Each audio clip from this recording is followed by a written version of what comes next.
You're tuned in to today's Live at 5.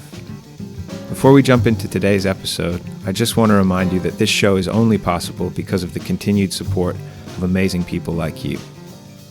You can continue to support us by subscribing to this YouTube channel, sharing an episode with a friend, or signing up to our Patreon page via the link in the description below. From there, you'll be able to access some exclusive bonus content and dive deeper into the world of Live at 5. Now, without any further ado, let's get right into today's show. We hope you enjoy. Hey there, you're tuned in to Live at 5 on this Friday, April 24th. And this is our weekly archive at 5, one of my favorite parts of the week because it's always a trip down memory lane. Before we jump into the meat of today's show, I want to say a big thank you to those of you who have signed up to our Patreon, our new Patreon, which is a super fun thing for us because it allows us to kind of just bulk out the amount of stuff that's rolled into the Live at 5 package. So I just want to shout out some names. I have Diana, Jenny, Catherine, Mark, Paul, Sarah, Tom, and Tyler. We really appreciate your support. If anybody else wants to check out the Patreon, click on the link in the description below and you can find out more about what's going on with that. Moving along, I'm joined by our trusty and steadfast producer, Darcy O'Connor. Darcy is in Clapton in East London, and we've decided today that we're going to make history. Isn't that right, Darcy? We're making history. How exactly are we doing it again?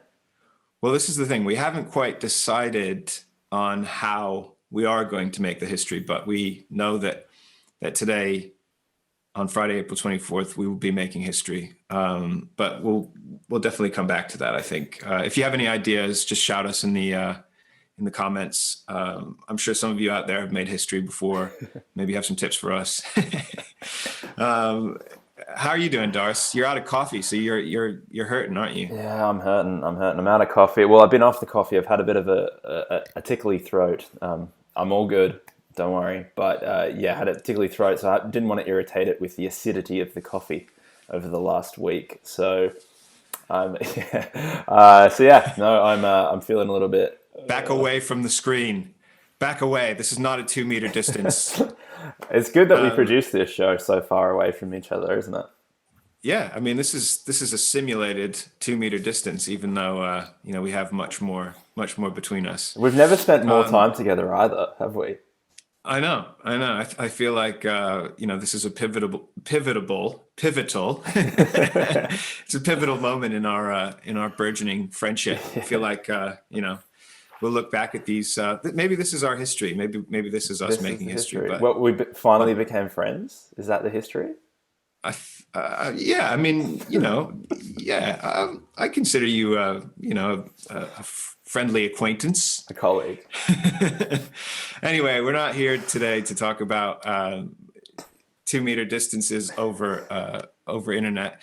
We have a cool concert that actually was captured by one of our members and a great friend, and also Will Cleasby's dad, Pat Cleasby. And he was down at the January and February house band gigs at the bar, the Kansas Smitty's gigs. And he got some footage for us that we're going to show today and tomorrow. And this first one, we're going to kind of go in reverse because this is our February gig.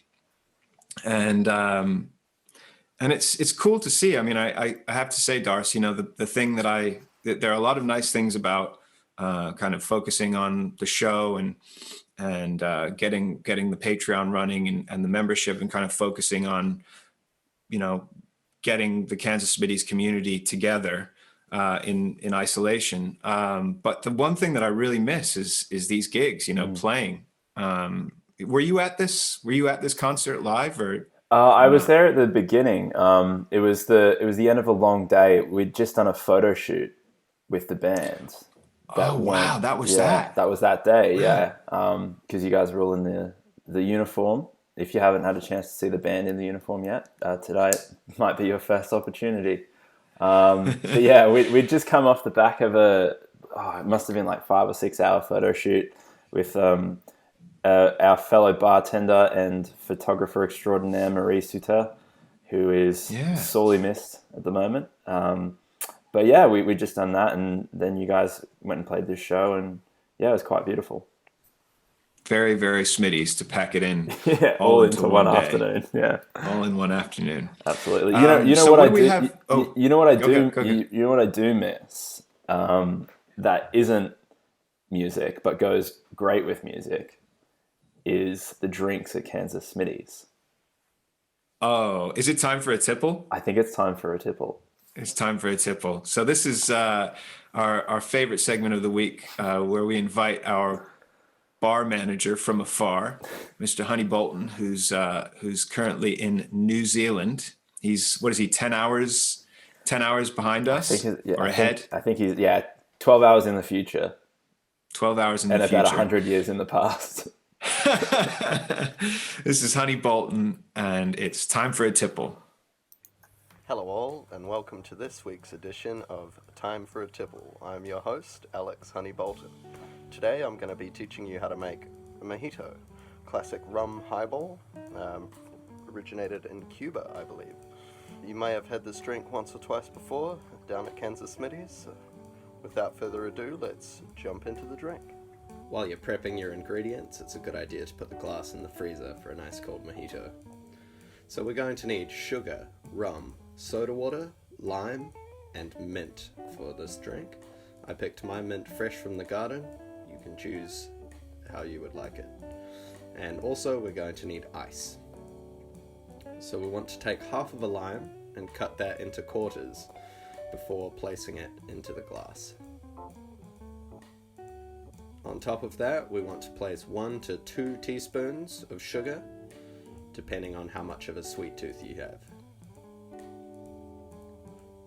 We want to take a muddler and just press that to release some of the juices and combine the sugar and lime flavors.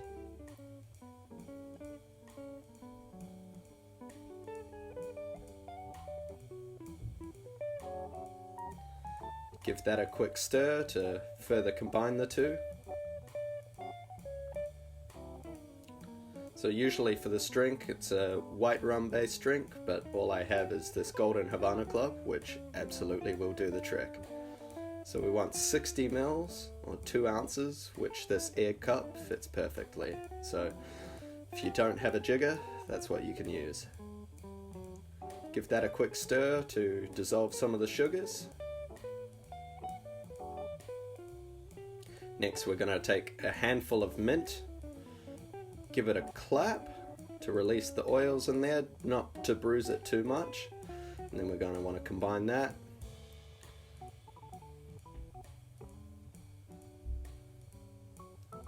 Next place a few cubes of ice in the glass and give it a further stir to dilute our drink. Top up the glass with ice until it's nearly at the top, and then what we want to do is top the drink with soda water, give it that nice fizz. Bit of final mix just to get some of those flavors up to the top, and then also a nice presentation with the mint through there.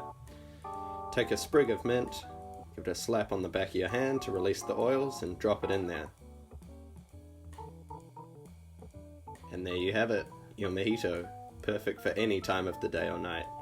Thanks all for tuning in, and I'll see you next time. Cheers.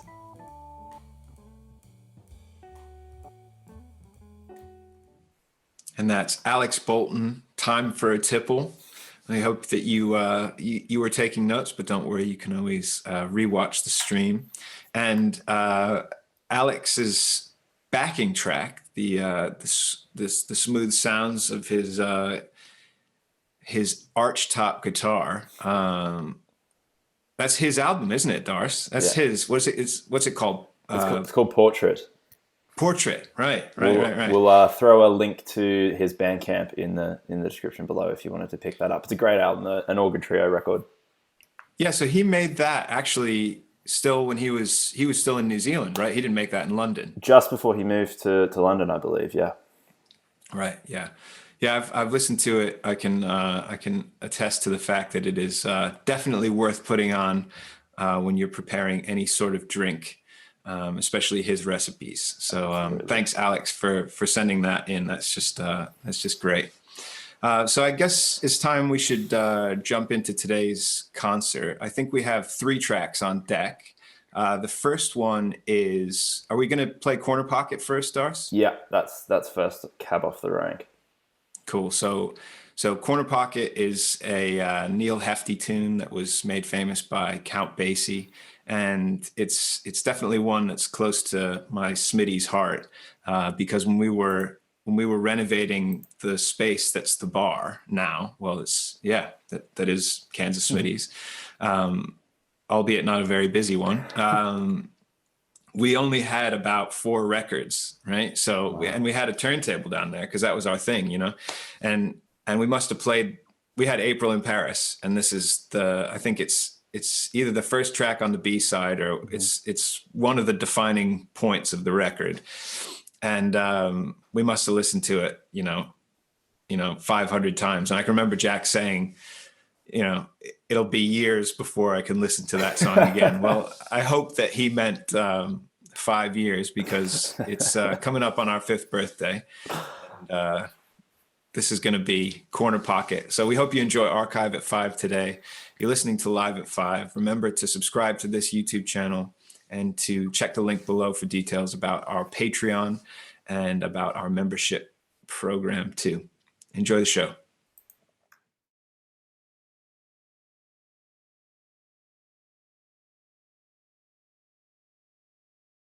Yeah, okay, fine.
We've been Kansas Smitty.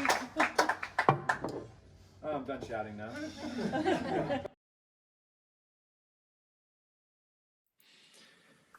Hey there, we're back live at 5, and we hope you enjoyed that archive performance. It's not that old. It's only about Right at the top of the what is pile. it? Huh? Right at the top of the pile. Yeah. But it's crazy how it seems like about, it seems years ago. Oh man. But it was only what, 2 months 2 ago. months ago. But Crazy. so much has happened since.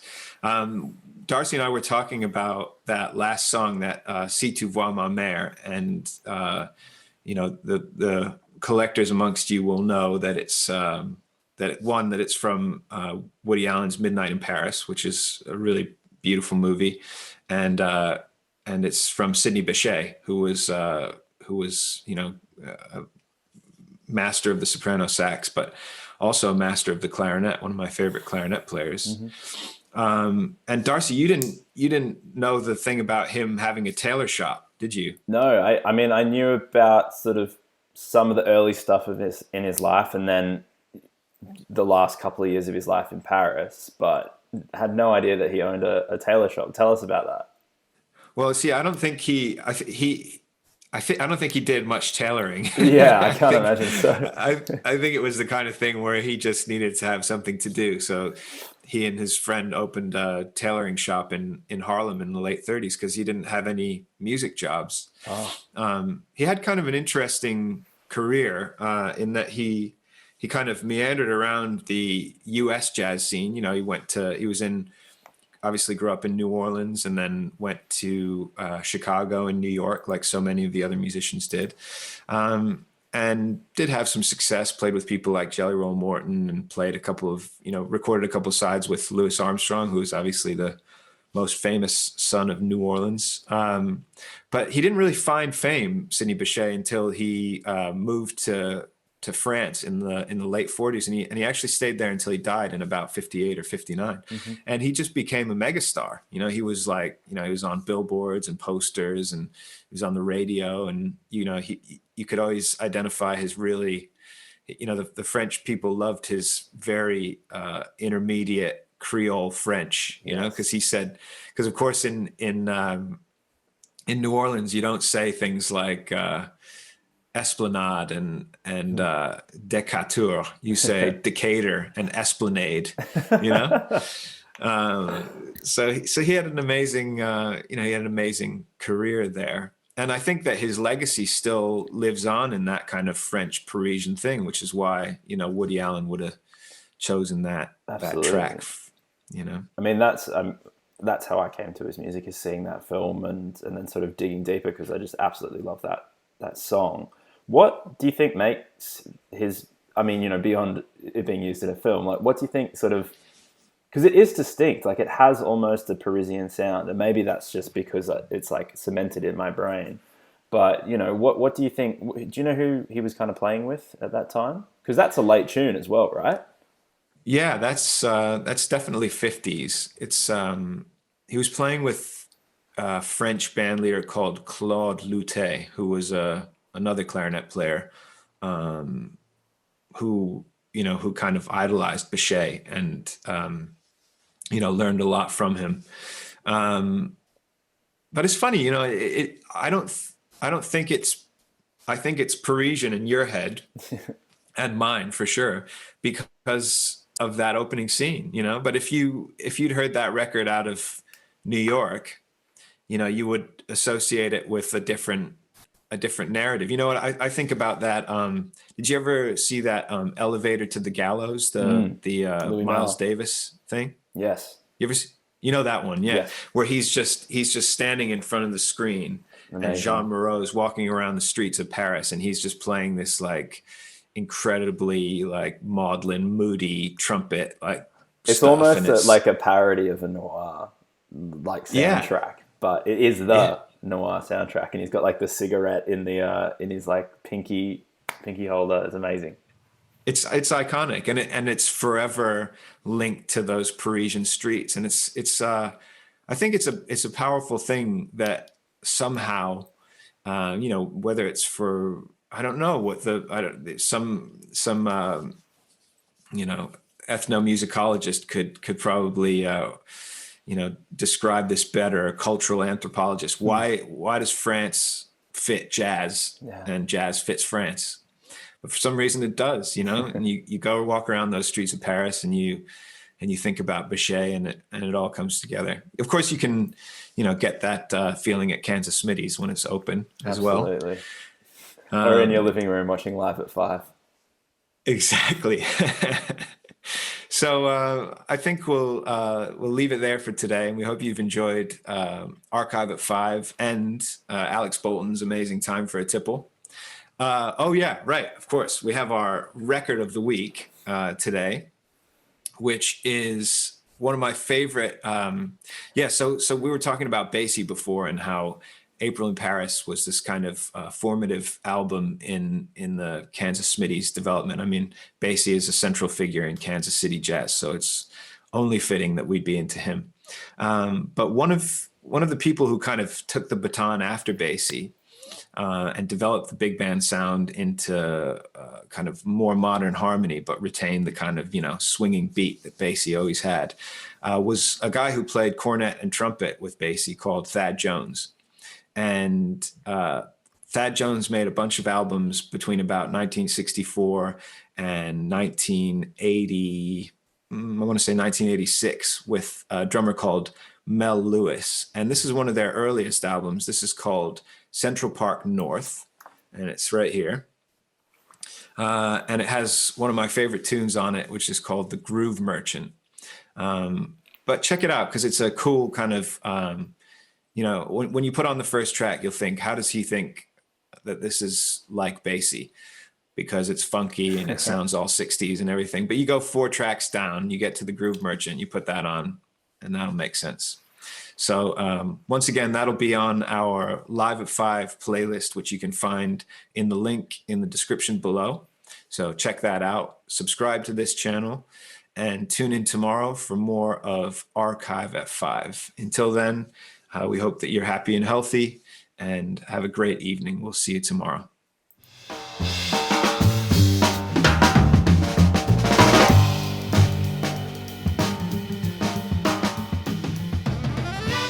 Thanks again for listening to Live at 5. Remember to subscribe to our YouTube channel to stay up to date with every episode. You can also click on the link in the description below to sign up to our Patreon and find out where you can sign up for Kansas Smitty's memberships, as well as purchase records and merch. Enjoy your evening, and we'll see you tomorrow, Live at 5.